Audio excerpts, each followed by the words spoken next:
إن الحمد لله نحمده ونستعينه ونستغفره ونعوذ بالله من شرور أنفسنا ومن سيئات أعمالنا من يهده الله فلا مضل له ومن يضلل فلا هادي له وأشهد أن لا إله إلا الله وحده لا شريك له وأشهد أن محمدا عبده ورسوله أما بعد. On remercie Allah subhanahu wa ta'ala pour ses biens et ses grâces et tout ce qu'il nous accorde et on lui demande de déverser ses grâces et ses bénédictions sur le prophète Mohammed sallallahu alayhi wa sallam, sa famille, ses compagnons et tous ceux qui les ont suivis jusqu'au jour de la rétribution. Alors nous sommes toujours dans le sharh de Nawaqid de l'islam, les annulatifs de l'islam. Et on s'est arrêté sur un point. On s'est arrêté sur le hadith de celui-là qui est rentré en enfer à cause de la mouche. On a déjà expliqué par rapport à l'authenticité de ce hadith. Et on a dit que ce hadith causait problème par rapport à l'excuse, n'est-ce pas, par la contrainte. Parce qu'on a cité que la contrainte est une excuse qui fait en sorte que la personne ne sorte pas de l'islam s'il tombe dans un acte de kufr. Et on a déjà un peu essayé de ramener les dalils, on a ramené les dalils par rapport à cela. Donc le problème ici, c'est que celui-là, il est rentré en enfer à cause de la mouche. Comment est-ce qu'il est rentré en enfer à cause de la mouche alors qu'il a été contraint? Alors c'est là le problème. Il est contraint, mais malgré ça, il rentre en enfer. Comment est-ce possible alors qu'on a dit que la contrainte est une excuse? Alors on a dit que ce hadith a causé problème, n'est-ce pas? Et que les savants ont divergé sur comment comprendre cela, n'est-ce pas? Certains savants ils sont allés à dire que celui-là qui est entré en enfer, en fait, c'était quelqu'un qui était déjà mécréant au préalable. C'est-à-dire il était déjà kafir au préalable, c'est pourquoi il est rentré en enfer. Mais hadha qawlun batil. Cette parole-là elle n'est pas juste. C'est une parole qui est fausse. Pourquoi elle est fausse? Parce que le prophète Mohammed sallallahu alayhi wa sallam, dans ce hadith, il a dit dakhala nar fi zubab. Il est rentré en enfer à cause de la mouche. C'est-à-dire que qu'est-ce qui a fait en sorte qu'il rentre en enfer? C'est la mouche. Donc c'est à cause de la mouche. Il a donné la mouche en sacrifice. Donc si c'était qu'il était déjà mécréant, il ne devait pas rentrer en enfer à cause de la mouche. Parce qu'un mécréant, il rentre en enfer à cause de sa mécréance. Est-ce que vous voyez un peu? Il rentre en enfer à cause de sa mécréance. Donc le fait que le prophète dise ici, il est rentré en enfer à cause de la mouche, ça nous montre ici quoi? Ça nous montre qu'il n'était pas quoi? Il n'était pas mécréant. Mais que plutôt c'est ce sacrifice qu'il a eu à faire là qui a été une cause pour lui qu'il rentre où? En enfer. Pourquoi? Parce que si c'était que il était déjà mécréant, le prophète n'avait pas dit dakhala nar fi zubab, qu'il est rentré en enfer à cause de quoi? À cause de la mouche. Est-ce que vous voyez un peu? Donc ici là, le fait que le prophète dise dakhala nar fi zubab, il est rentré en enfer à cause de la mouche, ça nous montre quoi? Ça nous montre clairement ici quoi? Que c'est une cause, c'est ce qui a été la cause pour laquelle il est rentré en enfer. Donc en d'autres termes, lui, le fait qu'il ait donné ça en sacrifice, c'est-à-dire la mouche en sacrifice, c'est ce qui a rendu cette personne-là mécréante. C'est pourquoi il est rentré en enfer. D'autres savants, ils ont dit non. Ils ont dit en fait, il n'était pas contraint. Il pouvait partir. C'est pourquoi il a été châtié, il est rentré en enfer. Pourquoi? Parce qu'il pouvait fuir. Ça aussi, c'est pas très fort. Pourquoi c'est pas très fort? Parce que le deuxième, il a refusé de donner en sacrifice la mouche. Qu'est-ce qui s'est passé? On l'a tué. Est-ce que vous voyez? On l'a tué. Donc ça montre ici qu'il ne pouvait pas fuir parce que l'autre a refusé, on l'a tué. Est-ce que vous voyez un peu? Il a refusé, on l'a tué. C'est-à-dire que lui aussi, s'il refusait, il devait faire quoi? Il devait chercher à le tuer, il devait le tuer. Est-ce que vous voyez un peu? Bon, d'autres savants, ils ont dit, non, en fait, lui là, on l'a tué. Le deuxième, on l'a tué, c'est pas parce que il pouvait pas fuir ou bien quoi que ce soit. C'est parce qu'en fait, il a réprimandé ces gens-là. Il a dit je ne donne rien en sacrifice à autre qu'Allah. Bref, cet avis-là vraiment n'est pas vraiment fort.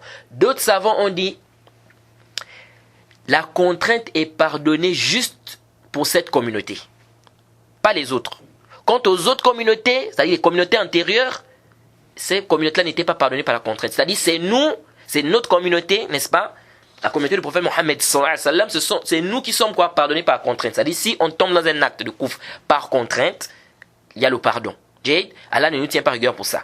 Par contre, les autres communautés, les communautés antérieures, c'était pas le cas. Et cet homme-là, il faisait partie des communautés antérieures.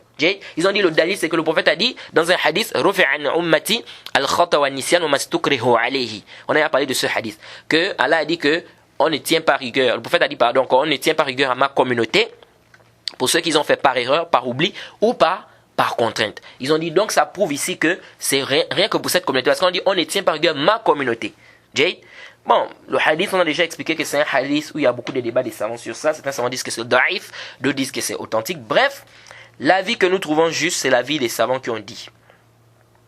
Wallahu a'lam, Allah est le plus savant. L'avis des savants qui ont dit qu'il a fait cet acte-là irtiyaran inshirah as-sadr. C'est-à-dire, lui, il est rentré en enfer parce qu'il a fait l'acte-là sincèrement. Il a fait l'acte-là sincèrement, c'est pourquoi il est rentré en enfer. Donc à travers cet acte-là, il est devenu quoi? Kafir. C'est pourquoi il est rentré en enfer. Et dans le hadith, on a ce qui nous yush'ir min hadha, c'est-à-dire ça nous fait sentir que c'est ça. Parce que le hadith a dit quoi? Le hadith, le prophète a dit dans le hadith, faqarraba, faqarraba zubab. C'est-à-dire il a fait quoi? Il s'est rapproché, c'est-à-dire de cette idole-là, avec quoi? Avec ce zubab, c'est-à-dire à travers la mouche. Jade, où il a qarraba zubab, c'est-à-dire il a donné un sacrifice là. Donc le mot qarraba ici, ça nous laisse penser qu'il a fait quoi? Il a fait inshirah sadr, c'est-à-dire il a fait sincèrement pour cette divinité. Or, on a dit que la contrainte, parmi les conditions, il ne faut pas que ça atteigne ton cœur. Alors, si la personne le fait délibérément, n'est-ce pas, sincèrement, n'est-ce pas, volontairement ici, c'est-à-dire que ça arrive au niveau de son cœur, ici, là, on dit que quoi? La personne n'est plus contrainte, parce que ici, on dit la contrainte ne peut pas arriver au niveau du cœur. C'est le khilaf des savants sur la question, c'est l'avis que nous trouvons juste. Wallahu ta'ala a'lam. Alors, ici aussi, les savants, ils ont divergé sur une question. Car on a dit que la contrainte est pardonnée. Mais on a des compagnons qui n'ont pas pris cette dérogation concernant la contrainte. Bilal, par exemple, anhu, on a demandé à Bilal de rejeter sa religion. On l'a même torturé, n'est-ce pas? Il a refusé. Khabbab, dans le Sahih al-Bukhari.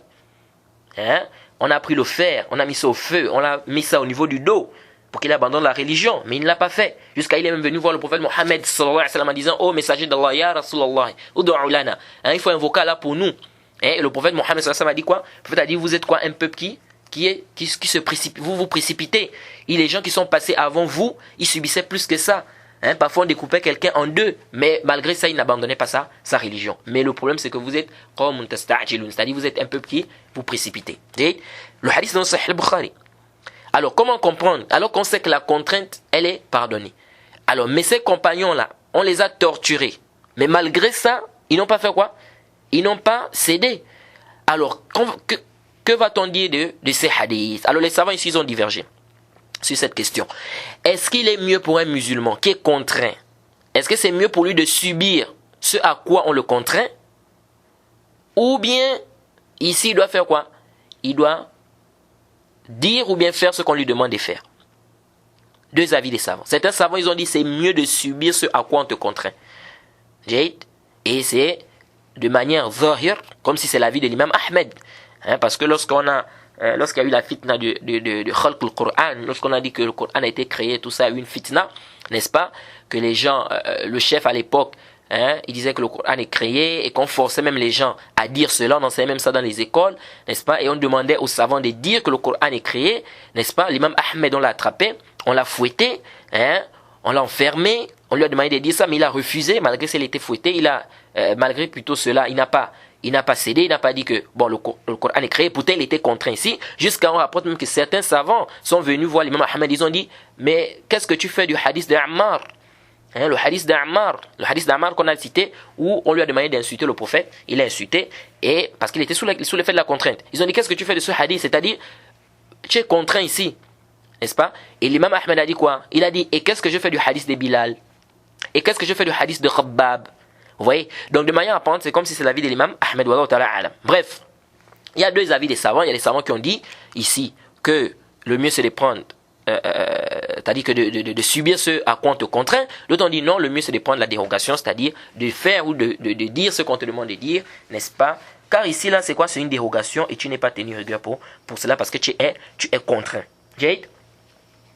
Bref, il y a beaucoup de paroles ici. Les savants, ils ont divergé sur la question. Allah est le plus savant de ce qui est juste entre les deux avis. Alors, et enfin, la dernière condition, avant qu'on ne puisse entrer dans al-'uzr bil jahl, c'est-à-dire l'excuse par l'ignorance, il y a ce qu'on appelle le ta'wil ou bien la shubha.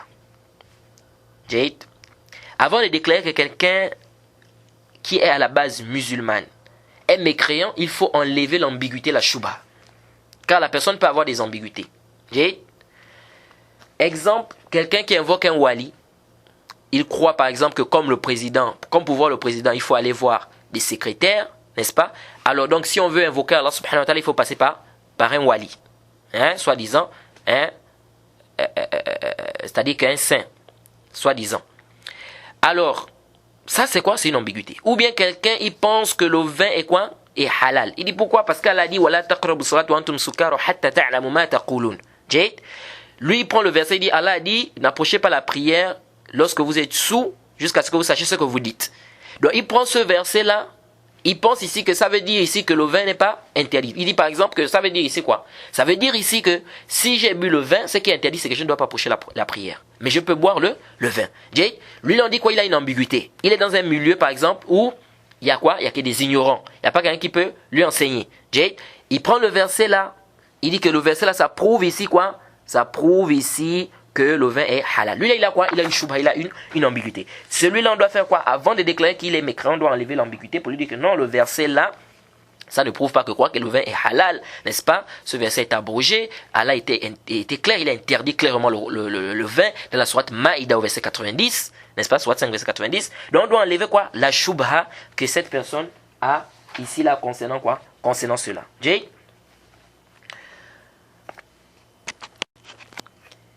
Et parmi les dalils, n'est-ce pas, les preuves qui montrent que quelqu'un peut tomber dans la mécréance par, il a une ambiguïté, une shubha, bien fait un ta'wil, c'est quoi?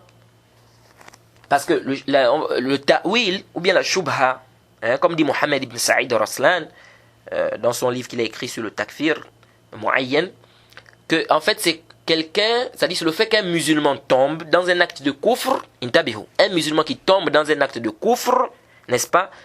Il croit que c'est halal par un dalil qu'il a, ou qu'il croit que c'est authentique, ou bien une excuse qu'il pense que c'est une excuse pour lui.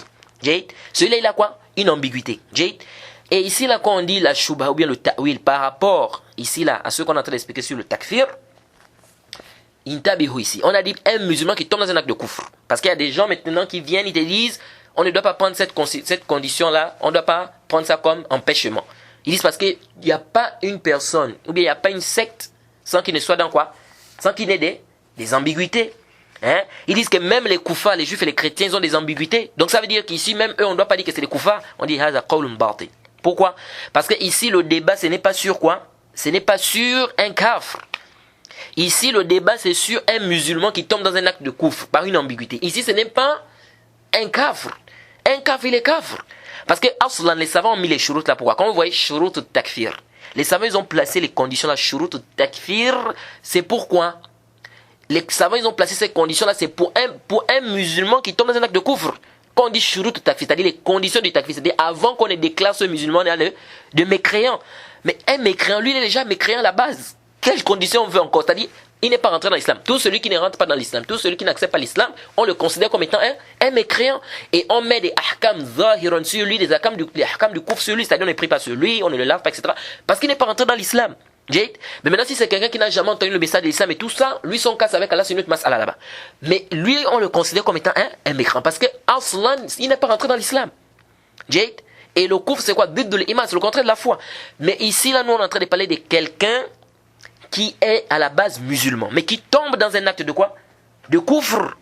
Est-ce que lui là, par une shubha, par une ambiguïté, par un ta'wil, est-ce que ici là, lui là, on dit directement qu'il est mécréant, qu'il est sorti de l'islam? Oui ou non?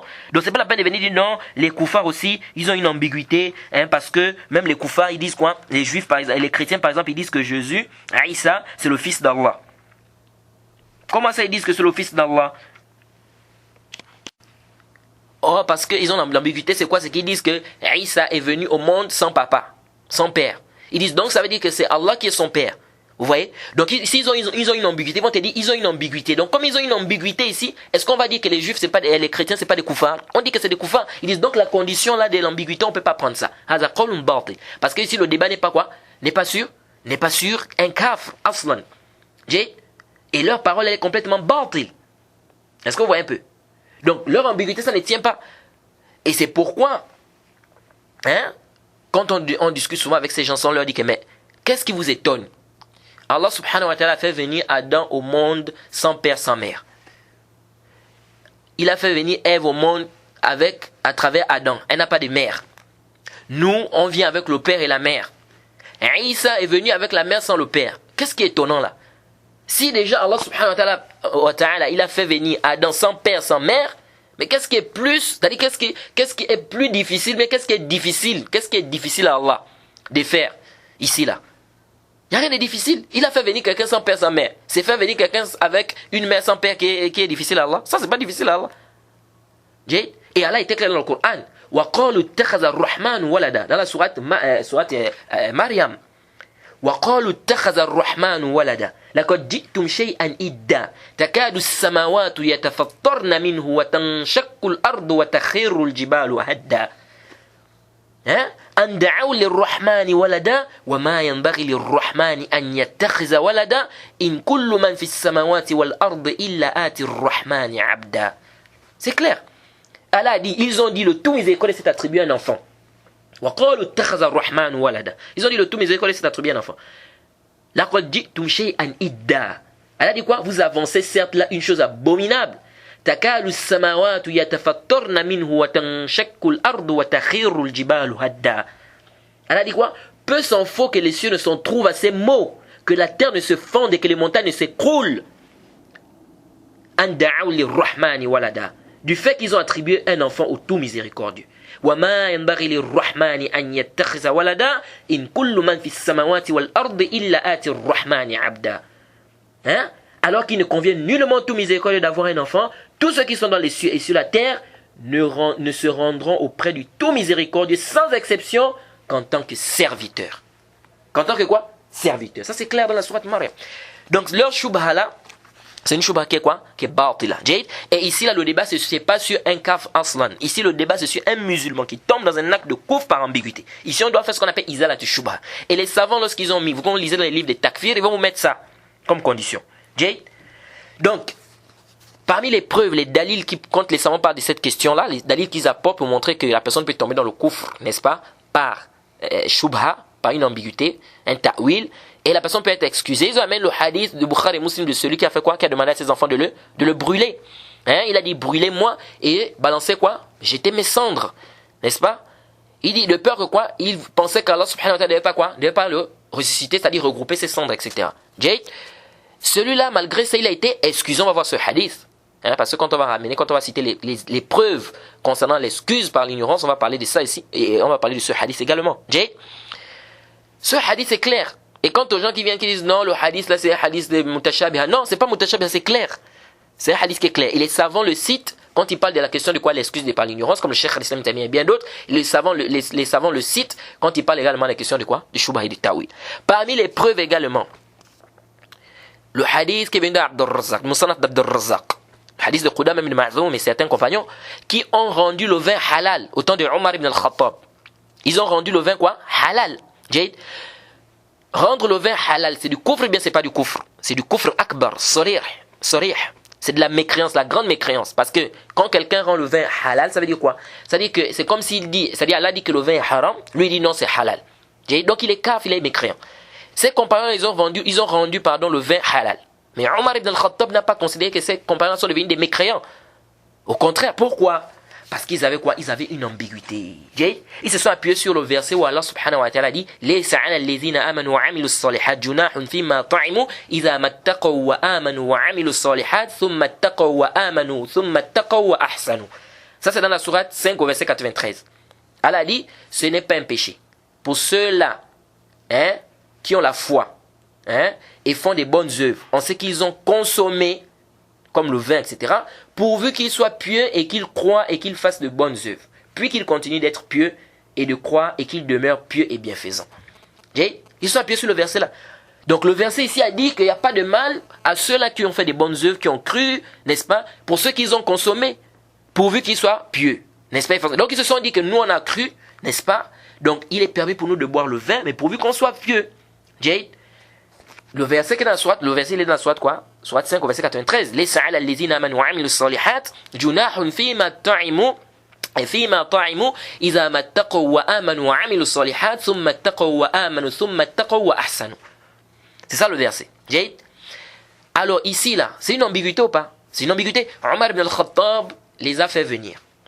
Et il leur a expliqué que non, c'est pas ça le sens. Ici le verset est descendu sur les gens qui sont morts à la guerre de Uhud, avant qu'on interdise le vin, n'est-ce pas? Ces gens-là, ils ont bu le vin avant que le vin ne soit interdit, n'est-ce pas? les musulmans, il y a des musulmans qui ont bu le vin avant que le vin ne soit interdit. Donc Allah a fait descendre ce verset. Il n'y a pas de mal à ceux qui ont cru, qui ont fait des bonnes actions, n'est-ce pas? Pour ceux qui ont déjà consommé, n'est-ce pas? Hein? S'ils croient, ils font des bonnes œuvres, etc., ils demeurent pieux. Donc ici, là, celui qui avait déjà bu le vin avant qu'on interdise le vin, ou celui qui a bu le vin qui est mort dans la guerre de Uhud, avant qu'on interdise, ici il n'a pas de problème, il n'y a pas de mal. Donc ici le verset ne veut pas dire que on peut boire le vin, n'est-ce pas, mais à condition seulement qu'on croit. Ça c'est pas ça le sens du verset. Donc Omar ibn al-Khattab, il a fait quoi? Il a enlevé la shubha. Donc Omar ibn al-Khattab, ici qu'est-ce qu'il a fait? Il n'a pas dit que vous êtes des koufars, vous êtes des mécréants, donc on doit vous appliquer la sentence madbad daladina ou faqtulu, on doit vous tuer parce que vous avez ici fait du koufr, de la mécréance. Non. Et le cheikh al-Islam Taymiyyah ramène cette histoire là. Hein, lorsqu'il parle de quoi? Le ta'wil et tout ça. Qu'on appelle la shubha, l'ambiguïté. Donc ici là, ça c'est une preuve qui est claire, qui montre que quelqu'un peut tomber dans dans la mécréance par quoi? Par ambiguïté, n'est-ce pas? Ou par shubha. Donc il faut faire ce qu'on appelle izalatu shubha. Il faut qu'on enlève quoi? Il faut qu'on enlève l'ambiguïté. Donc on reprend ici là. En résumé, on va résumer les conditions. Première condition, on a dit qu'il faut que la personne soit mukallaf. C'est-à-dire la personne doit être pubère, il doit avoir la raison. Il ne doit pas perdre la raison. Hein? Et ici on a dit qu'à côté, mukallaf, ça veut dire qu'il est baligh aqil, c'est-à-dire il est pubère et il n'a pas perdu la raison. Donc ça veut dire quoi? Que si il a perdu la raison, n'est-ce pas? Ou bien il est devenu fou. Ici là, la personne ne sort pas de l'islam. Si la personne n'est pas encore pubère, la personne ne sort pas de l'islam. Deuxième condition, la connaissance. Et la connaissance, on va revenir sur cette question, comme je vous ai dit, parce que il y a beaucoup de choses à dire là-bas. À côté de ça se trouve l'ignorance. Donc si quelqu'un tombe dans un acte de mécréance, même si c'est akbar, c'est un acte de kufr, par ignorance, la personne est quoi? On ne fait pas sortir la personne de l'islam. Et on va détailler c'est quelle ignorance, parce que c'est pas toute ignorance aussi. On va détailler tout ça. Mais ça fait partie des conditions. Il faut que la personne sache que la chose est quoi? Elle est interdite. Troisièmement, l'intention. La personne qui tombe dans un acte de kufr doit le faire intentionnellement. S'il le fait par erreur, ici quoi? Ici la personne, on ne peut pas faire sortir cette personne-là de l'islam. Quatrièmement, il faut que ça soit volontairement. Il faut que ça soit quoi? Volontairement. Donc ça ne doit pas être quoi? Par contrainte. Donc si quelqu'un fait un acte de kufr, de mécréance par contrainte, il est contraint. Ici la personne n'est pas quoi? Et la personne est quoi? La personne est excusée, la personne ne sort pas de l'islam. On a détaillé tout, un peu des masaïl par rapport à quoi? Par rapport à la contrainte. Cinquièmement, il ne doit pas avoir une ambiguïté. Si la personne tombe dans un acte de kufr, par ambiguïté, par shubha, bien par ta'wil, la personne est quoi? La personne est excusée. Alors, revenons alors à la deuxième condition qui est la connaissance. Qui est quoi? La connaissance. Et donc, ce qui nous empêche de faire sortir quelqu'un de l'islam, c'est quoi? L'ignorance. Et avant de rentrer dans la réfutation des ambiguïtés des Khawarij, des Haddadi, sur al-'Uz bil-Jahl, je tiens à rappeler comment on va fonctionner. D'abord, je cite les preuves qui montrent que la connaissance est une condition pour que le musulman qui est tombé dans un acte de mécréance devienne mécréant. Puis nous allons réfuter les ambiguïtés des Haddadi et ceux qui ne veulent pas reconnaître que l'excuse par ignorance existe. Parce que vous allez voir, beaucoup là c'est ça. Ils ne veulent pas accepter que l'excuse par l'ignorance existe et ils ne passent leur temps qu'à parler de ce sujet. Tout ce qu'ils ont dans la tête c'est ça. Al-'Uz bil-Jahl, al-'Uz bil-Jahl. L'excuse par ignorance, il n'y a pas d'excuse par ignorance. C'est tout ce qu'ils connaissent. Tu vas voir cette personne, les ablutions, il ne connaît pas. La prière même, il ne connaît pas. Dans le tawhid uluhiyya, il est nul. Tawhid asma wa sifat, nul. Il ne maîtrise pas beaucoup des masaïl. Mais tu le vois, c'est seulement al-'Uz bil-Jahl, al-'Uz bil-Jahl, al-'Uz bil-Jahl. Et ils sont en train de faire quoi? Ils sont en train d'embrouiller les jeunes avec cette question-là. Donc on va refuter les ambiguïtés de beaucoup de personnes. Et on va conclure le mabhath avec des fatawas, des savants sur al-'Uz bil-Jahl avec les références. Pourquoi? Parce que aujourd'hui, les gens, n'est-ce pas, ne font pas la différence entre le khilaf manat al-hukm et le khilaf et asl al-hukm. Les gens vont prendre ils vont avoir une fatwa d'un savant sur un point et ils laissent les fatawas des savants, du même savant qui sont plus que clairs sur l'excuse par ignorance. Non, il faut regrouper toutes les fatawas du savant pour connaître la vie du savant. Ce n'est pas tu vas prendre une fatwa et puis tu balances ça, non.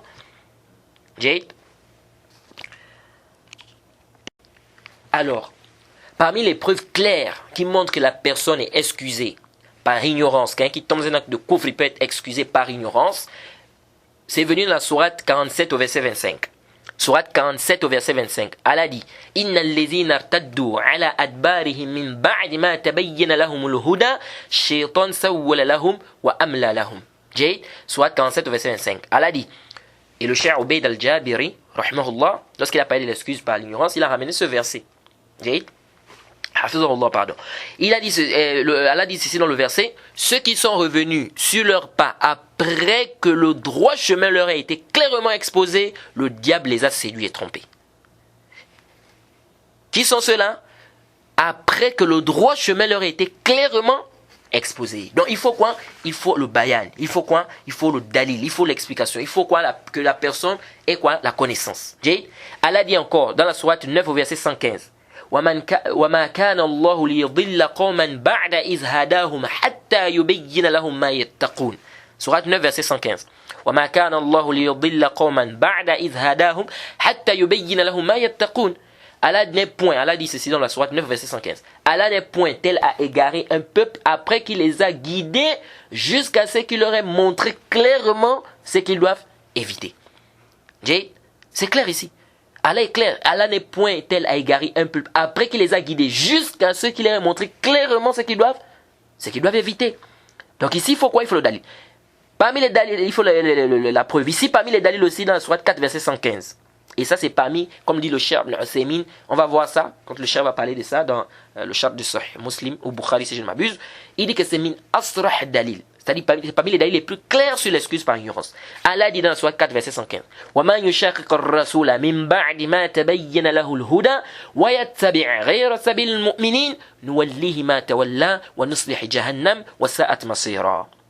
Allah dit, et quiconque fait scission d'avec le messager, après que le droit chemin lui est apparu, et suit un sentier autre que celui des croyants, alors nous lui collerons ce qui s'est collé et le brûlerons dans l'enfer. Et quelle mauvaise destination. À quel moment Allah subhanahu wa ta'ala dit ici que nous le collerons ce qui s'est collé, n'est-ce pas? Et nous lui collerons ce qui s'est collé et nous allons le brûler en enfer. Allah dit ça quand? Après que le droit chemin lui est apparu. Et Allah dit encore dans la sourate Baqarah verset 145. Qala Allah ta'ala. وَلَئِنِ اتَّبَعْتَ أَهْوَاءَهُمْ مِنْ بَعْدِ مَا جَاءَكَ مِنَ الْعِلْمِ إِنَّكَ إِذًا لَمِنَ الظَّالِمِينَ. Un verset clair. Allah dit, et si tu suivais leur passion après ce que tu as reçu comme science, tu seras certes du nombre des injustes. À quel moment il sera du nombre des injustes? C'est s'ils suivaient leur passion. À quel moment il devait être parmi les injustes? C'est s'ils suivaient leur passion après ce qu'il a reçu des sciences. Donc ça veut dire quoi le mafhum mukhalafa de ça? C'est que s'ils suivent leur passion avant d'avoir reçu la science, il n'est pas parmi les injustes. Ça c'est le mafhum mukhalafa. Wala in ittaba'ta ahwahum min ba'di ma ja'aka min al-'ilm. Elle a été claire. Si tu suivais leur passion après ce que tu as reçu comme science, tu seras celle du nombre des injustes. Donc il faut la science. Elle a dit wa ma kunna mu'adhibina hatta nab'atha ar-rasula. Sourate 17 verset 15. C'est-à-dire, on a châtié. Allah dit, nous n'avons jamais puni un peuple avant de leur avoir envoyé un messager. Certaines personnes viennent et disent, non, ici, là, ça c'est pour le châtiment, mais nous on doit dire qu'il est kaf. Allah subhanahu wa ta'ala, pourquoi Allah ne châtie pas un peuple, n'est-ce pas, avant de l'avoir envoyé un messager? Ça montre là quoi? Ça montre la justice d'Allah subhanahu wa ta'ala, car Allah est juste, Allah n'est pas injuste. Allah n'est pas injuste. Maintenant, toi, quand tu viens, tu dis que tel est kafr, avant de lui avoir apporté des preuves. Qu'est-ce qui se passe ici? Parce que quand tu dis que quelqu'un est kafr, ça veut dire quoi? On ne prie pas sur lui. On ne l'enterre pas dans le cimetière des musulmans. On n'hérite pas de lui. On ne doit pas lui donner une femme musulmane. Et s'il est marié à une femme musulmane, on doit séparer le divorce là. C'est-à-dire que s'il sort de l'islam, voilà, c'est les ahkam plusieurs ahkam qui sont ici en rapport. Donc, le fait ici de venir déclarer que cette personne-là mécréante, sans réunir les conditions, c'est une sorte d'injustice. C'est une sorte de quoi? D'injustice. Donc il faut que les conditions soient réunies. Et Allah dit encore dans le Coran, Sourate 4 verset 165. Rusulan mubashirin wa munzirin li alla yakuna linnasi ala Allahi hujjatun ba'da ar-rusul. Allah dit, nous avons envoyé des messagers en tant qu'annonciateurs et avertisseurs. N'est-ce pas? Afin qu'après la venue des messagers, il n'y ait plus pour les gens d'arguments devant Allah subhanahu wa ta'ala. Après la venue des messagers. Donc, avant la venue des messagers, il y a quoi? Il y a des arguments. Donc ici, là, ça c'est des versets qui sont plus que clairs. Et ici, une table rouge. Faites attention. Il y a des gens qui viennent, comme on va voir parmi les shubhat qu'ils amènent aussi. Ils viennent et te disent, non mais ici, là, on a dit, après la venue des messagers. Les messagers sont déjà passés. Le prophète est déjà passé. Il n'y a plus d'arguments. On dit, haza qawlun batil. Quand Allah subhanahu wa ta'ala dit ici, après la venue des messagers, c'est quoi? Ce qui est voulu ici, c'est quoi? C'est le message. Le message doit parvenir à la personne. Le message doit parvenir à la personne. Ce n'est pas un problème de le prophète est passé. Non. Il faut que le message parvienne à la personne. C'est pas le simple fait que le prophète soit passé. Donc quand on dit ici, après la venue des messagers, ça ne veut pas dire que si le prophète est passé, même s'il n'a jamais écouté le message de l'islam, n'est-ce pas? Ici, là, la personne est quoi? La personne, il va rentrer ici quoi? Il va rentrer en enfer, il sera châtié, parce que ici le prophète est passé, il n'a pas d'argument. Non. Lui, il n'a jamais écouté le message de l'islam. Oui, on dit que la personne, quoi, si c'est une personne qui est aslan, il est mécréant. À la base, on dit qu'il est mécréant, parce qu'il n'est jamais rentré dans l'islam. Un musulman, il est rentré dans l'islam, mais sauf qu'il n'a pas vu, il n'a pas eu le dalil que ça c'est interdit. Il n'a pas eu le dalil que la chose là, elle est interdite. Toi, tu dis non, les messagers sont passés, machin, donc il est kafir, il n'y a plus d'argument sur lui. Non. Ici, nous disons quoi? Nous disons que ça, c'est pas une bonne compréhension. Donc, quand on a dit après la venue des messagers, c'est quoi? C'est que le message doit parvenir à la personne. C'est pourquoi Allah dit dans le Coran, pour que tu avertisses, quand il n'a pas eu du Coran, pour que tu avertisses les gens, n'est-ce pas? Waman balar. Et celui à qui le Coran va quoi? Va parvenir. Donc ça, c'est un dalil ici qui est clair ici que quoi? Il faut la preuve. Et parmi les dalils aussi, c'est venu dans le hadith de Tirmizi, le hadith de Waqid al-Laysi. Il dit que ashab al-Nabi sallallahu alayhi wa sallam, les compagnons du prophète Mohammed, ils ont dit Ya Rasulallah, ij'alana zat anwat kama lahum zat anwat. C'est-à-dire, ils ont demandé au prophète de leur quoi? De leur assigner quoi? Un arbre. Comme les mécréants ont, comme l'arbre que les mécréants avaient. Où ils faisaient quoi? Ils cherchaient les barakas, c'est-à-dire les bénédictions là-dessus. Et le prophète a dit Allahu Akbar. Ataquluna kama qala banu Israël li Moussa ij'al lana ilahan kama lahum ilaha. Le prophète dit Allahu Akbar. Est-ce que vous dites comme les enfants d'Israël ont dit à Moussa alayhi salam que fais-nous une divinité comme ils ont une divinité. Ici là les compagnons du prophète ont fait quoi? Ils ont demandé quelque chose qui est quoi? Qui est du shirk. Mais est-ce que ici le prophète a dit qu'ils sont des koufars? Non. Le prophète n'a pas dit que c'est des mécréants. Et ici là, parce qu'il y a des gens qui viennent et disent non, vous voulez dire que les compagnons du prophète, ils ont demandé au prophète de faire le shirk. C'est-à-dire ils ont demandé qu'ils voulaient faire le shirk au prophète. Comment vous pouvez dire que les prophètes les compagnons du prophète Mohammed sallallahu alayhi wa sallam ont demandé de faire le shirk? On dit, si les compagnons savaient que c'était du shirk, ils ne devaient pas demander ça à Aslan. Ils ne devaient pas demander ça à Aslan. C'est-à-dire, non, ils ont demandé parce qu'ils ne savaient pas que c'était du shirk. Et il y a d'autres qui viennent qui disent non, le prophète peut-être leur a demandé de devenir musulmans après de redevenir musulmans. Ça c'est une parole qui est fausse, qui est nulle. Où est le dalil là dans le hadith qui dit que le prophète leur a demandé de redevenir musulmans? Le dalil est où? Vous amenez des histoires qui sont batil là comme ça. Et vous voyez d'autres, vraiment ça c'est le jahl mahd. C'est-à-dire la pure ignorance. Vous voyez quelqu'un il vient, d'autres même ils viennent, ils te disent quoi? Ils disent non. Où est la différence entre le fait d'accrocher son arme, n'est-ce pas, dans sa maison et accrocher son arme sur un arbre? Où est la différence ici? C'est-à-dire que les compagnons ont demandé qu'ils voulaient un arbre pour accrocher leurs armes. Ils voulaient un arbre pour accrocher leurs armes. Donc où est le problème ici? Qu'est-ce qui dit que ici c'est pour le shirk? On dit la différence c'est quoi? Intabihu. La différence se trouve à quel niveau? Il n'y a pas une différence. Quelqu'un qui accroche son arme dans sa maison, quelqu'un qui accroche son arme sur un arbre, il n'y a pas de différence. La différence à quel niveau? Au niveau de l'i'tiqad, au niveau de la conception. C'est là où il y a le problème. Celui qui va accrocher maintenant son arme sur l'arbre ou bien à la maison, avec une croyance que soi-disant ici il y a la bénédiction, ou bien ici c'est comme ça. Ah, là maintenant il y a le problème. Là maintenant il y a le problème. Et si ici là dans le hadith, c'était seulement le simple fait d'avoir un arbre, n'est-ce pas, pour accrocher les armes, mais le prophète ne devait pas faire le inkar, le prophète ne devait pas réprimander ses compagnons. Pourquoi le prophète a réprimandé? Ici c'était simplement le simple fait d'accrocher seulement des armes sur un arbre. Où est le problème ici? Pourquoi le prophète a réprimandé ici? Et puis qui vous a précédé dans ça? Dans ce faham-là de ce hadith? Qui vous a précédé parmi les savants dans ça? Donc ici là c'est une parole qui est batil. Et ces gens-là ils étaient quoi? Ils venaient à peine de s'islamiser. Hadith l'ahd bil islam. Ils venaient à peine de s'islamiser. Donc ça prouve encore que quelqu'un qui vient à peine de s'islamiser, n'est-ce pas, et qui tombe dans un acte de kufr, n'est-ce pas, cette personne peut être excusée. Il peut être excusé. Même si c'est le kufr akbar, même si c'est le grand kufr, cette personne peut être quoi? Peut être excusée. C'est pourquoi on va voir que l'excuse par ignorance c'est pas de manière absolue comme ça, non. On va détailler ça, Inch'Allah. Bref. Parmi les dalils aussi, le hadith qui est venu dans Ibn Majah, le hadith d'Abdullah ibn Abi Awfa, que lorsque Muaz est arrivé de Sham, sajada li Nabi sallallahu alayhi wa sallam. Le prophète lui a dit, Ya Muaz ma haza. Hein? Le prophète a dit à Muaz, c'est quoi c'est ça? Muaz a dit, Ya Rasulallah, ataytu Sham, yasjuduna, hein? Batariqatahum, fawadidtu fi nafsi an af'al bika. C'est-à-dire, je suis allé à Sham, j'ai trouvé des gens qui se prosternaient pour leur chef, etc. Et je me suis dit que toi tu es le plus en droit, c'est-à-dire on doit faire ça pour toi. Le prophète a dit quoi? La tafa'alu, ne faites pas ça. Wala kuntu amiran ahadan an yasjuda li ahadin, la martu al-mar'a an tasjuda li zawjiha. Le prophète a dit quoi? Le prophète a dit, si je pouvais permettre, ou si c'était permis, ou si je devais ordonner à quelqu'un de se prosterner devant une autre personne, j'allais ordonner à la femme de se prosterner devant son mari. Ça, c'est un dalil qui est clair. Ce hadith est authentique par le Cheikh Albani et bien d'autres. Ce hadith est clair que, ici, là, celui qui va se prosterner pour autre qu'Allah en guise d'adoration, et quoi? Par ignorance, il n'est pas kafr. Il n'est pas quoi? Il n'est pas kafirun. Et l'imam al-Shawkani, rahimahullah, Mohammed ibn Ali al-Shawkani, rahimahullah, il dit ceci dans le livre Nail al-Awtar, au tome 6, à la page 363, lorsqu'il a fait le ta'liq de ce athar. Il dit quoi? Wa fi hadha al-hadith dalilun ala anna man sajada jahilan li ghayri Allahi lam yakfur. Il dit dans ce hadith, nous avons une preuve que celui qui fait le sujoud pour autre qu'Allah, celui qui fait le sujoud par ignorance pour autre qu'Allah, il n'est pas mécréant. Ça c'est clair.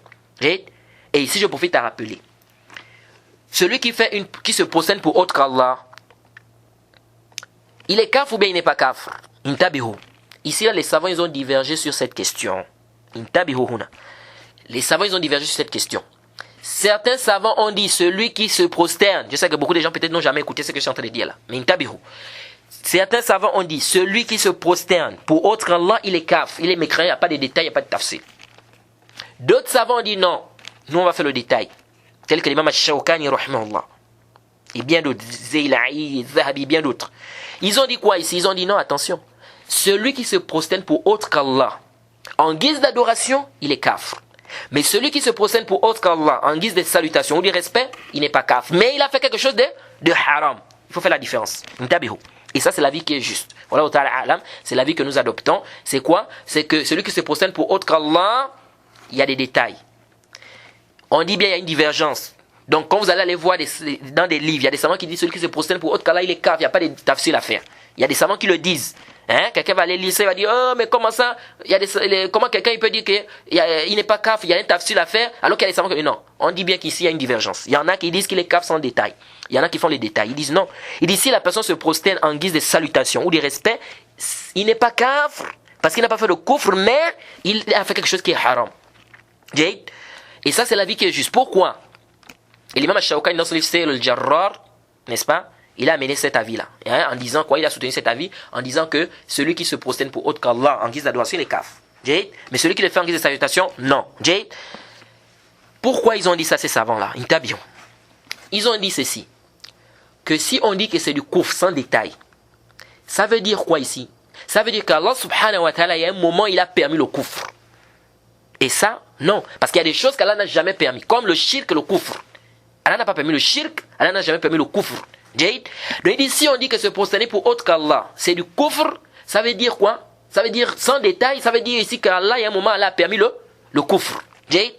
Pourquoi? Ils disent qu'Allah a demandé aux anges de se prosterner devant Adam. Les parents de Youssouf, ils se sont prosternés devant Youssouf. Et bien d'autres. Donc ils ont dit ça montre quoi? Ça montre que on ne peut pas dire que se prosterner pour autre qu'Allah, c'est du kufr de manière absolue sans détail. Non.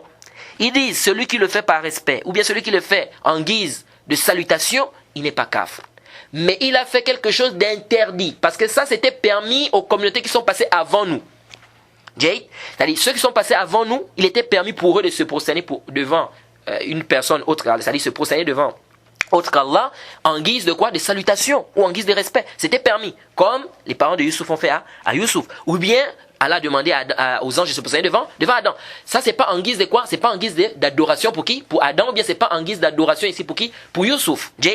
Ils disent donc ici là, ça là c'était permis à ceux qui sont passés avant nous, mais nous dans notre communauté, nous on nous a interdit cela. Le hadith est clair ici. Le prophète a dit de ne pas faire ça. Et il a dit si je devais ordonner à quelqu'un de se prosterner devant une autre personne, j'allais demander à la femme de se prosterner devant son mari. Donc nous on nous a interdit ça. Donc celui qui le fait maintenant, dans notre communauté, celui qui le fait en guise de salutation, ou bien en guise de respect, ici on dit ça, c'est haram, c'est interdit. Jade. Mais est-ce que c'est du koufr? On dit non. À quel moment ça va être du koufr s'il le fait par adoration? Jade. Hein? Minbab ta'aboud, ici ça devient quoi? Du koufr. Jade. Mais s'il le fait en guise de salutation ou en guise de respect, ici on dit que c'est interdit. Il faut bien écouter, oh. Parce qu'il y a des gens aujourd'hui qui comprennent mal. Quelqu'un va aller, mais non, Mohamed Ouara a dit que c'est prosterner pour autre qu'Allah, c'est prosterner devant une personne dehors d'Allah, c'est permis. Non, on n'a pas dit que c'est permis. Tabihu. On dit ici c'est haram de le faire. Mais ici on dit, il y a un détail. Ça peut être de la mécréance, quand ça peut ne pas être de la mécréance. Ça peut être de la mécréance s'il le fait par adoration, s'il le fait par en guise de salutation, c'est pas de la. Comme vous voyez aujourd'hui dans nos pays, beaucoup de gens, beaucoup de tribus font ça. Ils se prosternent devant quoi? Devant leurs parents. Ils se prosternent devant qui? Devant leur mari même. Vous allez voir des femmes, dans des tribus, il y a des tribus, des femmes qui se prosternent devant, parfois vous voyez même, elles descendent, moi-même j'ai déjà vu une fois, parfois elles descendent même jusqu'au sol. Hein? Ça là c'est connu, on dit ça c'est haram. Comme une fois, quelqu'un, je disais ça dans la mosquée, quelqu'un s'est levé, il m'a dit que, mais mon frère, il dit, si tu dis ça là, si vous dites que c'est interdit là, mais nous on va faire comment dans nos pays là? Il dit, parce que nous, hein, je n'ai pas envie de citer ici l'ethnie, il dit, nous, dans notre tribu, qu'est-ce qui se passe? Il dit, si tu ne fais pas ça, tu es impoli. Non seulement tu es impoli, mais on va même pas te donner la femme. On va pas te donner la femme en mariage. Donc il faut faire quoi? C'est un signe de respect chez eux. J'ai dit, oui mon frère, mais ici là c'est l'islam. L'islam a interdit ça, donc on doit faire quoi? On doit délaisser cela. Maintenant, c'est à toi de faire comprendre. Il dit non, mais les parents ne peuvent pas comprendre. Mais tu ne peux pas désobéir à Allah pour obéir à ton père. Ici, on dit quoi? La ta'ata fi makhlouq fi ma'siyati khaliq. Je lui ai dit qu'il faut que tu fasses comprendre aux parents, à la famille, que ça, c'est pas bien, c'est interdit. L'islam a interdit ça. Parce que le prophète a dit qu'il n'y a pas d'obéissance à la créature, dans la désobéissance au créateur. N'est-ce pas? Donc ici, là, on dit quoi? C'est interdit. C'est interdit de le faire, c'est haram. Muharram. Mais est-ce que c'est du coup, on dit attention? Il y a un détail. S'il le fait en guise de salutation, c'est pas du koufr. S'il le fait par adoration, c'est du koufr. Et on a dit qu'il y a une divergence des savants. Donc il y a d'autres savants qui disent que non. Hein? Vous allez voir, il y a des parents comme Ibn Qayyim, bien d'autres, ils disent non, il n'y a pas de détails là. Celui qui se procède pour autre qu'Allah, il a fait du koufr. Donc ils ne font pas ce tafsil là. Mais il y a d'autres savants aussi qui font le tafsil.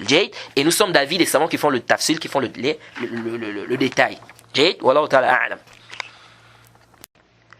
Alors les gens qui font le takfir n'importe comment, ils disent non, moi quand il a fait le sujoud ici, c'était pas un sujoud en guise d'adoration, mais c'était un sujoud en guise de salutation. Ils disent le dalil, ils disent parce que c'est venu dans le Musnad al-Bazzar, que lorsque Muaz est arrivé là-bas, il leur a demandé pourquoi vous faites ça, ils ont dit Tahiyatul Anbiya, c'est la salutation des prophètes. Bon, déjà la version n'est pas dans le Musnad al-Bazzar.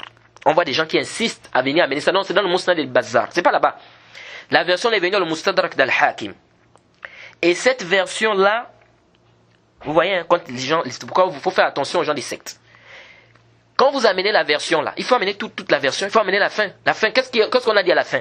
Intabihu. Lorsque Muaz est venu, il a dit ça au prophète. Qu'ils ont dit que c'est Tahiyatul Anbiya, c'est la salutation des prophètes. Qu'est-ce que le prophète a dit à la fin? Kazabu ala al-anbiya kama harrafu kutubahum. À la fin du hadith, on a dit que le prophète a dit ils ont menti sur les prophètes comme ils ont falsifié leurs livres. Donc le prophète Mohammed a démenti cette parole-là que c'était quoi? Tahiyya, c'est-à-dire un sujoud en guise de salutation. Et que c'était la salutation des prophètes. Maintenant vous venez vous dites non, c'était en guise de salutation. Ça c'est grave. Donc vous venez, c'est comme si vous contredisez. Le prophète dit ils ont menti. Vous vous dites non, ils ont dit vrai. C'est comme si vous dites ça. Donc ici là nous disons, et même si à supposer oui, disons que c'était une prosternation en guise de quoi? De salutation. Toujours ici, Moaz ne connaissait pas que c'était interdit. Et le prophète a fait quoi? Le prophète a éclairci, il a dit que non, c'est interdit. Parmi les preuves aussi, c'est qui est venu dans le Sahihain, dans le Bukhari et Muslim, le hadith d'Abi Huraira.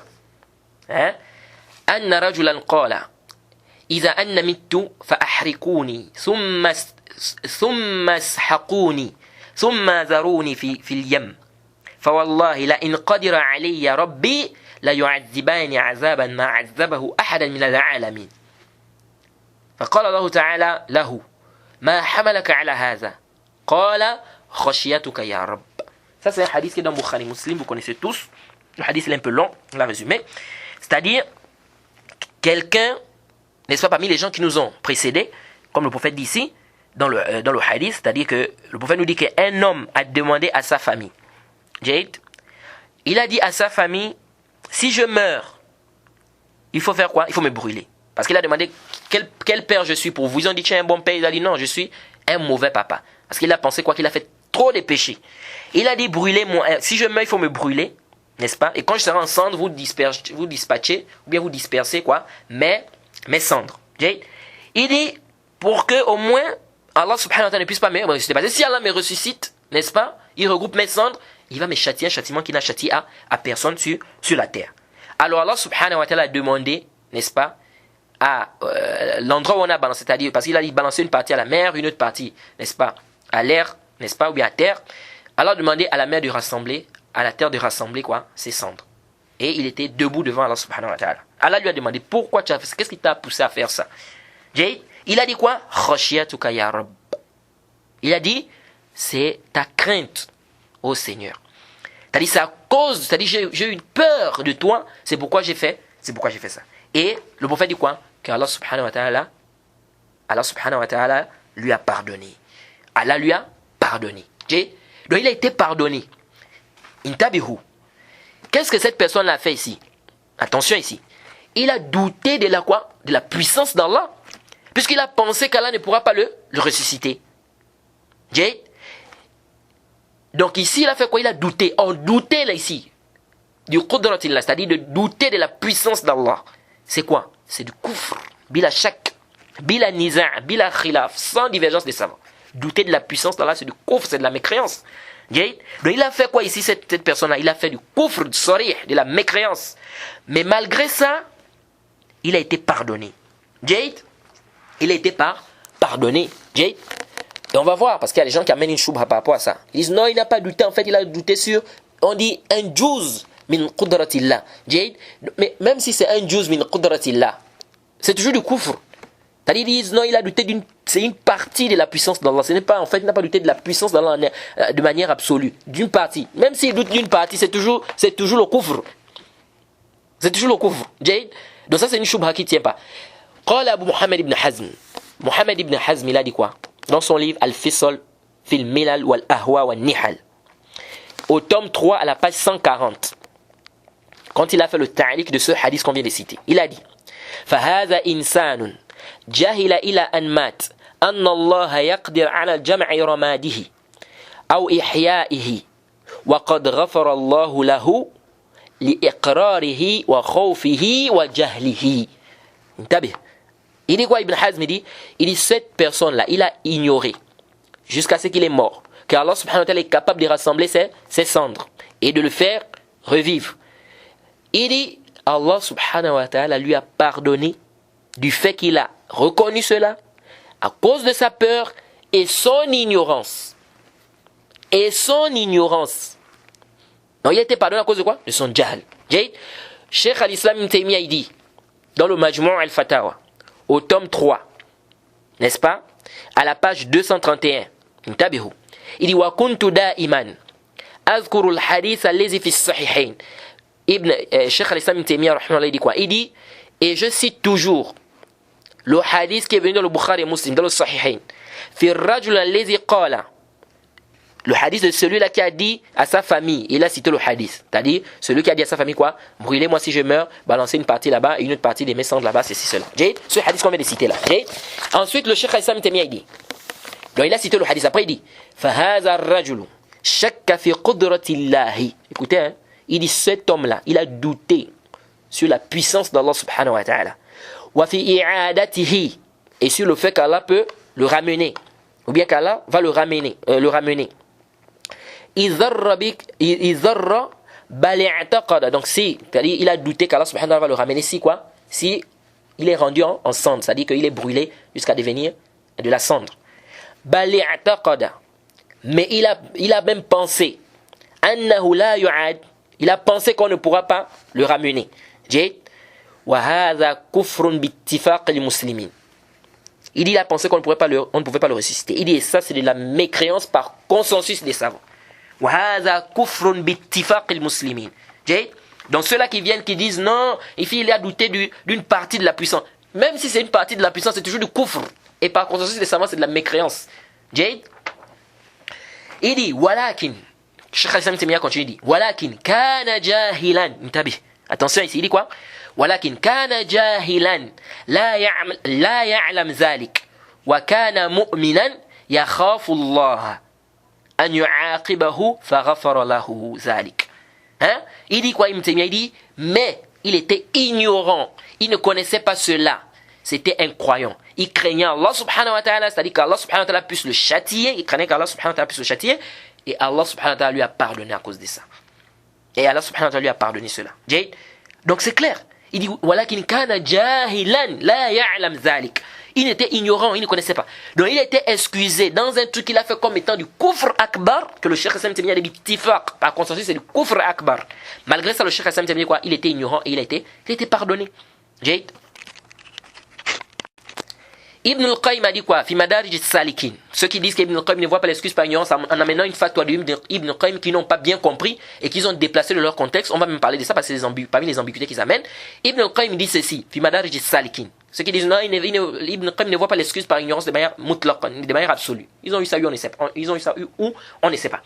Ibn al-Qayyim dit ceci. Ibn al-Qayyim al-Jawziyya, rahimahullah. Il dit dans Fi Madarij as-Salikin, au tome 1, à la page 338. Il dit wa amma man jahada zalika jahlan أو تأويلا يعذر فيه صاحبه فلا يكفر صاحبه به كحديث الذي جحد قدرة الله عليه ومع هذا فقد غفر الله له ورحمه لجهله. Subhanallah. Ibn al-Qayyim dit, celui qui va rejeter cela par ignorance ou bien ta'wil, c'est-à-dire par quoi? Comme on a dit shubha, yu'adhar fihi sahibuhu, c'est-à-dire que par une excuse, n'est-ce pas, dont on peut excuser cette personne, il n'est pas mécréant. Comme le hadith de celui, il dit comme le hadith de celui qui a renié la puissance d'Allah subhanahu wa ta'ala. Il dit mais avec cela, Allah subhanahu wa ta'ala quand même lui a pardonné. Il lui a fait miséricorde. À cause de son ignorance. Li jahlihi. Qu'est-ce qu'il dit ici? Fi Madarij as-Salikin, tome 1, la page 338. Il dit à cause de son ignorance. Ça c'est plus que clair. Comment c'est fait qu'avec ça, quelqu'un va venir dire non, Ibn al-Qayyim ne voit pas l'excuse par ignorance. Il dit bien, fala yakfur sahibuhu. Celui-là qui va rejeter ça par ignorance, ou bien par ta'wilan. Fala yakfur. Il n'est pas mécréant. Il n'est pas mécréant. Donc celui qui va rejeter, n'est-ce pas, quelque chose, n'est-ce pas, qui est connu dans le Kitab wa Sunna, quelque chose comme ça, il rejette ça par ignorance. Comme on a déjà vu. Quelqu'un qui renie. On va même voir parmi les dalils que le Cheikh Ibn Uthaymin va apporter. Quelqu'un qui renie par exemple le Coran, un verset du Coran. Quelqu'un maintenant il a lu un verset. On lui dit que non, c'est pas comme ça que c'est pas comme ça qu'on lit le verset. Ou bien quelqu'un qui connaît, vous savez que les qira'at là, il y a plusieurs qira'at. Quelqu'un ne connaît qu'une seule qira'a dans la lecture du Coran. Quelqu'un vient lire avec une autre qira'a. Lui ne connaît pas ça. Il vient et dit non, ça n'existe pas dans le Coran. Qu'est-ce qu'il a fait? Il a rejeté un verset du Coran alors que ça existe dans les qira'at. Mais lui là, il est ignorant que quoi? Que ça fait partie des qira'at. Est-ce qu'on va dire lui les kafr? On va voir. Parmi les dalils que le Cheikh Ibn Uthaymin a apporté, le hadith de Omar Ibn al-Khattab, quelqu'un a lu une qira'a que lui ne connaissait pas, et lui là, quoi? Il a renié ça. Il a fait quoi? C'est-à-dire qu'il a demandé, il ne savait pas que ça venait de Dieu. C'était parmi les qira'at. Jusqu'à ceux qui sont venus sur le prophète Mohammed sallallahu alayhi wa sallam, et le prophète a dit oui, ça c'est venu, c'est descendu comme ça, ce que toi tu lis aussi descendu comme ça. On va voir ça. Bref, pour dire ici ceci, que ce qui nous intéresse dans la parole d'Ibn al-Qayyim, c'est qu'il a dit quoi? Que Allah a pardonné celui-là qui a rejeté la puissance d'Allah, ici, li jahlihi, à cause de son ignorance. Ou bien qui a renié, qui a douté sur la puissance d'Allah, à cause de son ignorance. Ibn Abd al-Barr, dans son livre At-Tamhid, Ibn Abd al-Barr al-Maliki, dans son livre At-Tamhid, au tome 3, à la page 252, il dit ceci. Wa amma jahlun. Eh bien, wa amma jahlu hadha ar-rajul. C'est-à-dire, il parle du quoi? Du hadith de celui-là qui a fait quoi? Qui a douté de la puissance d'Allah subhanahu wa ta'ala, qu'on vient de citer. Il dit, wa amma jahlu hadha ar-rajul al-madhkur fi hadha al-hadith bi sifa min sifati Allah ta'ala. Il dit, quant à l'ignorance de cet homme-là qui a été cité dans le hadith, qui a ignoré l'attribut parmi les attributs d'Allah, qui est la qudra ici, fi ilmihi wa qudratihi, n'est-ce pas? C'est-à-dire cet attribut-là dans la science et sa puissance, la puissance d'Allah subhanahu wa ta'ala, falaysa dhalika bi mukhrijahu min al-iman. Il dit ça ne le fait pas sortir. Il dit ça ne le fait pas sortir de la foi. Ala taro. Il dit, ne vois-tu pas, anna Omar ibn al-Khattab wa Imran ibn Hussein, ne vois-tu pas que Omar ibn al-Khattab, Imran ibn Hussein, wa jama'a min as-sahaba, un groupe des compagnons, sa'alu Rasulallah sallallahu alayhi wa sallam anil qadar, qu'ils ont posé la question au prophète sur le destin. Wa ma'lum annahum innama sa'aluhu an zalika wa hum jahilun. Il dit, et ce qui est connu, c'est qu'ils ont posé la question au prophète sur le destin, c'est parce qu'ils ne connaissaient pas, ils étaient ignorants. Jayid, jahiluna bihi. Jayid, wa ghayr jaiz. Il n'est pas permis chez aucun musulman ou bien aucune personne parmi les musulmans c'est-à-dire il n'est permis chez aucun musulman de dire quoi que comme ils ont posé la question là, c'est-à-dire qu'ils ne connaissaient pas, n'est-ce pas, ils ne connaissaient pas ce qui était en rapport aussi avec le destin quand ils ont posé cette question là, n'est-ce pas, il n'est permis aucun musulman ici de dire qu'à cause de ça alors que c'est des mécréants. Parce que quand ils ont posé la question sur le destin, ça veut dire qu'ils ne connaissaient pas. Ils ne connaissaient pas. Mais est-ce que parce qu'ils ignoraient, ils ne connaissaient pas, ça veut dire que quoi? Qu'ils sont devenus des mécréants? Non, pas du tout. Donc ici, là, c'est plus que clair. Que quoi? Que la personne est excusée. Et l'ajnatu da'ima, ils ont dit, Biri'asati Sheikh bin Baz, rahimahullah, dans le Majmu' al-Oula, le premier tome, à la page 367. Ceux qui disent que dans l'ajnatu da'ima, ils ne voient pas l'excuse par ignorance. On va voir les fatawa des savants sur ça. Ils ne voient pas l'excuse par ignorance de manière absolue. Jusqu'à j'ai écouté quelqu'un, c'est-à-dire quelqu'un me dit, quelqu'un m'envoie un message. Quelqu'un m'envoie un message et me dit carrément, toi tu vois l'excuse par ignorance dans le grand kufr, dans le shirk akbar. Il dit, et ça c'est la croyance des murji'a. J'ai dit, subhanallah, hadha jahlun wa dhalal. Ça c'est vraiment l'ignorance, c'est des gars vraiment. Donc tous les savants qui disent ici, tous ceux qu'on vient de citer, Cheikh Hassan Temia, Ibn Qayyim, tout ça là, quand ils disent ici que la personne a été excusée, ou bien que la personne n'est pas mécréante parce qu'elle le fait par ignorance ou par ta'wil, donc ça veut dire qu'ils sont quoi? Ils sont des murji'a, parce qu'ils voient ici l'excuse par ignorance, par quoi? Dans le kufr akbar. Ici, celui-là qui a renié la puissance d'Allah, c'est le kufr akbar ou c'est le kufr asghar? C'est le akbar. Et Ibn Taymiyyah a dit quoi? Bittifaq al-muslim, c'est du kufr. Ça c'est l'ignorance. Et on va apporter les fatwas des savants sur ça. On dit ici que ça c'est quoi? C'est le jahl. Vraiment, on demande qu'Allah nous en préserve de quoi? De l'égarement. Alors, l'ajnatu da'ima, Biri'asati Sheikh bin Baz, ils ont dit Majmu' al-Oula, au tome 1, donc le tome 1, à la page 367, parlant de ce hadith, de celui-là qui a demandé à ses enfants de le brûler, ils ont dit ceci. فَهَذَا الرَّجُلُ حَمَلَهُ خَوْفُهُ مِنَ اللَّهِ وَجَهْلُهُ بِعُمُومِ قُدْرَةِ اللَّهِ عَلَى أَنْ أَوْصَى أَوْلَادَهُ بِمَا ذَكَرَ فَرَحِمَهُ وَغَفَرَ لَهُ. Ils disent quoi? Ils disent cet homme-là, c'est la peur qui l'a poussé à faire ça. Donc, la peur, n'est-ce pas, d'Allah subhanahu wa ta'ala, et son ignorance, n'est-ce pas, de umum qudratillah, c'est-à-dire de la généralité, n'est-ce pas, de la puissance d'Allah subhanahu wa ta'ala, ça l'a poussé, n'est-ce pas, de demander à ses enfants de faire ce qu'il a demandé à ses enfants de faire. Ils disent quoi? Ils disent farahimahullah, c'est-à-dire Allah subhanahu wa ta'ala lui a fait miséricorde et Allah lui a pardonné. Ça c'est l'ajnatu da'ima qui dit ça. Donc ils disent quoi? C'est la peur qui a poussé cet homme à faire ça, wa jahluhu, et son ignorance. Et son ignorance. Donc il a été quoi? Pardonné. À cause de quoi? Son ignorance et sa peur. Et il y a d'autres qui viennent, ils viennent dire non, ça c'est des hadiths comme j'avais écouté, Djurbu', il avait dit, c'est quelqu'un qui m'a enseigné le tawhid à l'université, n'est-ce pas, en faculté de hadith.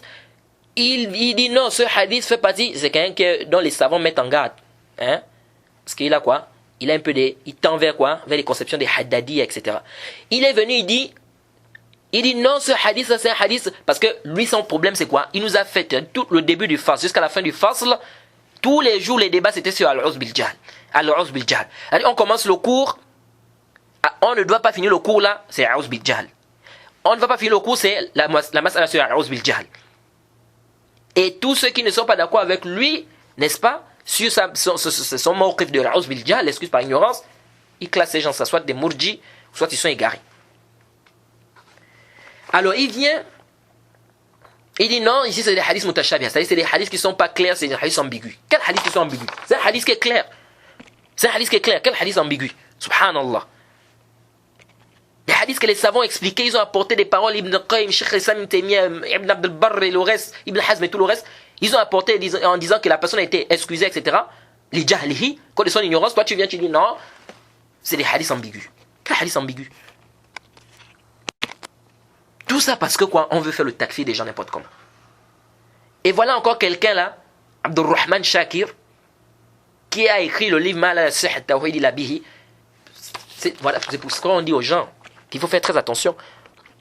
Parce que quand tu vas écouter n'importe qui, tu t'égares.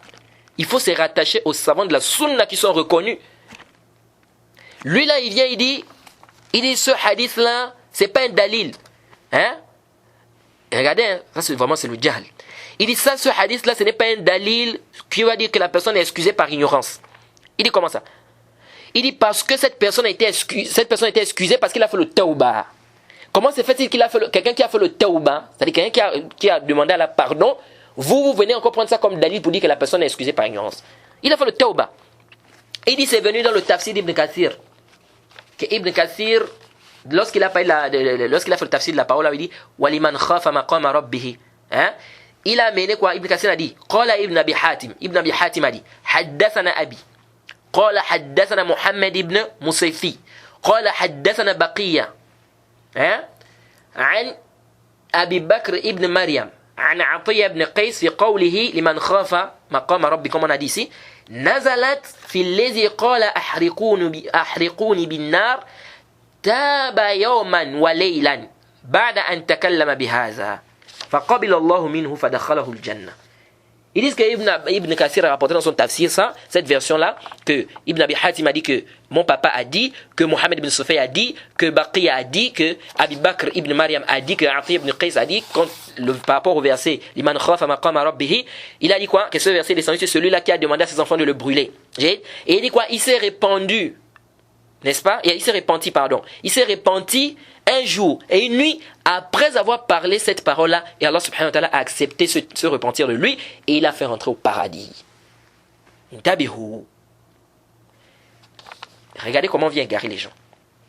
Donc il dit ici que cette personne-là, celui-là qui avait demandé à ses enfants de le brûler là, il a demandé à Allah pardon. Il a fait le tawbah. Donc ça veut dire que c'est plus un dalil pour nous. C'est-à-dire on peut plus prendre ça comme dalil pour dire que celui qui tombe dans le kufr par ignorance, il peut être excusé. Intabihu. Nous disons premièrement, ça c'est le jahl. Ici là le hadith, qui rapporte le hadith là? C'est Atiyya ibn Qais. Atiyya ibn Qais, c'est un compagnon du prophète. Déjà ici le hadith, ça c'est un truc qui a un rapport avec le monde invisible. Ça c'est un rapport avec quoi? Le monde invisible. Parce que dire ici, nous on n'était pas là-bas quand l'histoire là s'est produite. Dire ici que la personne là s'est repentie, n'est-ce pas? Il faut la parole de qui? Du prophète Mohammed sallallahu alayhi wa sallam. Ou à cause de même d'un compagnon. Atiyya ibn Qais, ici la fille, il y a une coupure. Mais ici là qui dit c'est Atiyya ibn Qais. Atiyya ibn Qais, il rapporte ça de qui? Il a pris ça directement du prophète Mohammed sallallahu alayhi wa sallam. Donc ça veut dire qu'il y a un intermédiaire entre Atiyya ibn Qais et le prophète Mohammed sallallahu alayhi wa sallam. Mais qui est intermédiaire ici? Ça peut être un da'if qui est intermédiaire ici. Donc à cause de ça, il y a quoi? Déjà il y a une coupure ici. La chaîne de transmission elle est quoi? Il y a une coupure là. Ça c'est un. Deuxièmement, dans la chaîne de transmission, il y a qui? Il y a Baqiya. Il y a qui? Il y a Baqiya. Baqiya, il est mudallis, faqad anana. Il a dit an. C'est un mudallis. C'est connu dans la science du hadith qu'il est quoi? Il est mudallis. Et il a dit quoi? Il a fait le an. Faqad anana. Donc le hadith, c'est un hadith qui est da'if. Et Abu Bakr ibn Abi Maryam là, il est da'if aussi. Il est da'if. Parce que c'est maintenant les ilal wa ma'rifatu rijal. La riwaya d'Ibn Ahmed, au tome 2 à la page 39, qu'on a posé la question à l'imam Ahmed par rapport à qui? Abu Bakr ibn Abi Maryam. Il a dit quoi? Il a dit da'if. Il est faible. Donc, il y a Bakr ibn Walid qui est mudallis, premièrement. Deuxièmement, il y a ici là, Abu Bakr ibn Abi Maryam ici qui est da'if. Troisièmement, il y a quoi? Il y a une coupure parce que ici là, c'est Baqiya ibn Qais, c'est plutôt Atiyya ibn Qais qui rapporte ça. Et ça c'est un truc qui a un rapport avec le monde invisible. Donc il faut quoi? Il faut la parole du prophète Mohammed sallallahu alayhi wa sallam. Donc c'est un hadith qui est da'if, la yasih wa la yathbut. Donc on peut pas prendre ça comme dalil pour venir dire que non, il avait fait quoi? Il avait fait le tawbah. Alors, on va clôturer le dars par ce hadith-là, avant de continuer, parce qu'il y a d'autres dalils aussi, n'est-ce pas, qu'on va ramener, c'est pas fini, mais on va clôturer le dars d'aujourd'hui par ce dalil-là, n'est-ce pas. Le hadith, il est venu dans les Sunan Abi Daoud, et ça a été authentifié par le Cheikh Al-Albani et bien d'autres, qu'il y a quelqu'un qui a été blessé au temps du prophète Mohammed sallallahu alayhi wa sallam. Et ils sont venus voir le prophète Mohammed sallallahu alayhi wa sallam. Pourquoi? Pour le prix du sang. Et le prophète Mohammed sallallahu alayhi wa sallam leur a dit que vous devez avoir tant, n'est-ce pas, par rapport au prix du sang. Vous êtes d'accord? Ils ont dit oui, on est d'accord. Okay? Ensuite, le prophète est venu pour informer ça devant les gens. Lorsque le prophète est venu informer devant les gens, ils ont dit quoi? Ils ont dit non. Ils ont dit quoi? Ils ont dit non, on n'a pas dit ça. Okay? Ça, qu'est-ce qu'ils ont fait ici là? Ils ont fait ce qu'on appelle le takzib. Ils ont dit quoi? Ils ont dit non, on n'a pas dit ça. Après, le prophète Mohammed sallallahu alayhi wa sallam leur a encore dit, il a ajouté, il a dit vous avez ça. Ils ont dit, vous êtes d'accord? Ils ont dit oui. Après, le prophète est venu, il a dit aux gens, et là, ils ont accepté. Ils ont fait quoi? Ils ont fait le takzib. C'est-à-dire quoi le takzib? Ils ont démenti le prophète Mohammed sallallahu alayhi wa sallam. C'est-à-dire, ici, là, le prophète leur a dit, vous êtes d'accord? Ils ont dit oui. Quand le prophète vient pour informer devant les gens, ils disent non. Donc, c'est comme s'ils sont en train de dire quoi? Ils sont en train d'accuser le prophète Mohammed sallallahu alayhi wa sallam d'être un menteur. Et ça, c'est du kufr bittifaq al-muslimi. Ça, c'est le kufr. C'est pourquoi Ibn Hazm, dans le Muhalla, lorsqu'il a fait le ta'liq de ce hadith-là, que je viens de vous citer dans les Sunan Abi Daoud, il a dit ceci. Le hadith que je viens à peine de vous citer dans les Sunan Abi Daoud, là, dans le Muhalla, lorsqu'il a fait le ta'liq de ça, au tome 10, à la page 410, il a dit, intabihu, il wa fi hadha al-khabar, uzrun jahil. Il dit quoi? Wa fi hadha al-khabar, uzrun jahil. Et dans cette information, dans ce hadith-là, nous avons l'excuse de l'ignorant. وأنه لا يخرج من الإسلام, qu'il ne sort pas de l'islam بما لو فعله العالم, il ne sort pas de l'islam par quelque chose que si quelqu'un qui connaissait faisait ça, الذي لو قامت عليه الحجة, dont une personne dont si on lui apportait les arguments, لكان كافرا, il devait être mécréant. Donc Ibn Hazm dit quoi? Il dit dans ce hadith, nous avons une preuve que l'ignorant, n'est-ce pas, que l'ignorant est excusé et qui ne sort pas de l'islam, n'est-ce pas, avec une chose que si c'était quelqu'un qui connaissait, n'est-ce pas, c'est-à-dire quelqu'un qu'on avait déjà apporté l'argument, qui tombait dans ça, il devait être mécréant. C'est-à-dire ceux-là qui ont fait le takzib là ici, c'était quoi? Ils étaient d'attributs des laysiyoun. Il dit لأن هؤلاء الليثيين كذبوا نبي صلى الله عليه وسلم وتكذيبه كفر مجرد بلا خلاف. Il dit parce que ces gens-là, c'est l'attribut de laysiyin là, ils ont fait quoi? Ils ont démenti le prophète Mohammed sallallahu alayhi wa sallam. Et le fait de démentir le prophète, c'est comme s'ils ont accusé le prophète d'être un menteur. Il dit, et ce takzib là, c'est une mécréance sans divergence, bila khilaf. Walakinnahum bijahlihim. Il dit, mais à cause de leur ignorance, wa a'rabiyatihim, et du fait qu'ils étaient des bédouins, ils ont été excusés par leur ignorance et ils ne sont pas devenus des mécréants.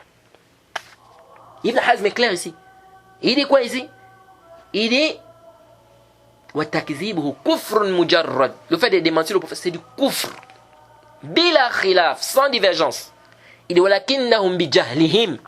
à cause de leur ignorance, n'est-ce pas, c'est-à-dire le fait qu'ils soient des bédouins, parce que les bédouins c'était quoi? Des gens qui vivaient, n'est-ce pas, dans quoi? En fait dans les villages, etc. Et qui étaient quoi? Beaucoup parmi eux c'était des ignorants. Il dit ils ont été excusés à cause de l'ignorance et ils ne sont pas devenus des mécréants. Ça c'est encore un dalil qui est clair, qui montre que quelqu'un qui tombe dans le kufr akbar par ignorance, il peut être excusé. Maintenant, tous ces savants là qui parlent de ça là, c'est des murji'a. Tous ces savants là qui ont parlé, qui ont dit la personne peut être excusée par l'ignorance, par le ta'wil, que la personne qui tombe dans le kufr par ignorance, tout ça c'est quoi? C'est des murji'a.